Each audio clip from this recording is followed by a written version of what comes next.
Dr. Bill Adams here, and do we have a show for you today? No Spin Live.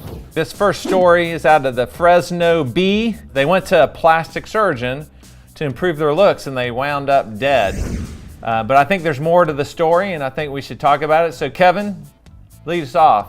You know, there's really two stories here. One, the fact that this guy calls himself a plastic surgeon and is in actuality not. And the other part of the story is we plastic surgeons, even in the best of hands, can have complications. So plastic surgery is something that needs to be taken seriously. In this case, Dr. Yoho is a fellow who is board certified in emergency medicine. I looked up his credentials and he had a year of internal medicine internship. He had a year of dermatology and 2 years of emergency medicine. Never has he done a surgical residency. And this guy claims that he's board certified in cosmetic surgery. He's doing aesthetic or cosmetic surgery for patients, and the outcomes are not good.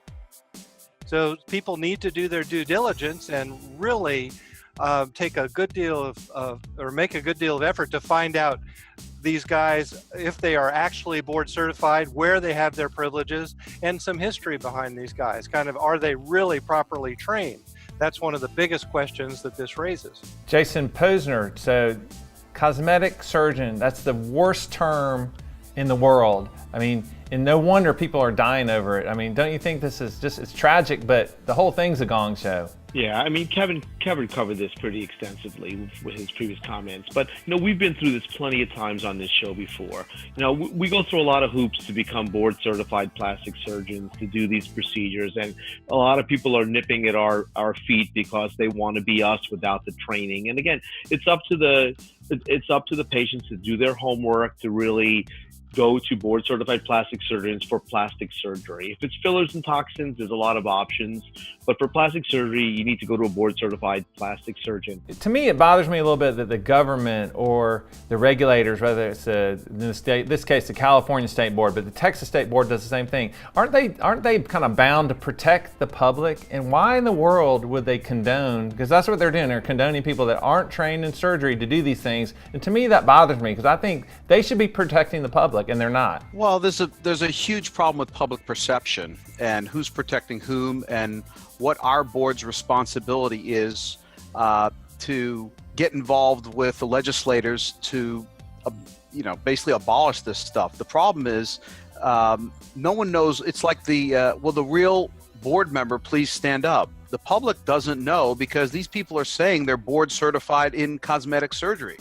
So the public goes out there, they think they're going to see a board certified plastic surgeon or cosmetic surgeon, and they don't know who the real person is. They don't even know who they should see. I totally agree with you. I totally agree. It's not that we can say it till we're blue in the face. The public doesn't have enough background to be able to make that decision. And that's why I think regulators need to come in and help the public out. In fact, in Australia, we just talked about this on another show, they've already started doing that. They started regulating these people calling themselves cosmetic surgeons or whatever they want to call themselves without any training to even do surgery. Del Vecchio, what say you? We've had this conversation before. It's going to be tough for the regulators and the legislators to do because the physicians are going to fight back. It's a shame because patients die. We see this monthly. The thing that's really profound is there are patients who are willing to pay for this.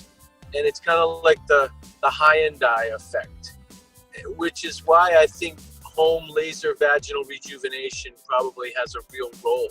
Because if there are people willing to pay for this type of surgery, there are people who want to have laser vaginal rejuvenation at home. Yeah, well, I don't think this will be the last time we talk about this, but to me, it's an atrocity. In fact, I think that the state boards are worried about legal action against them for restricted trade, and that's, you know what? Wait till some attorney is going to class action file suits against the government because the government needs to protect the people. At the end of the day, that's what the government is there for. These guys have no surgical training. Hell, you can't do a commercial airline pilot without certain hours of training. It's just wrote in the regulation, So I don't understand why that can't happen in our specialty.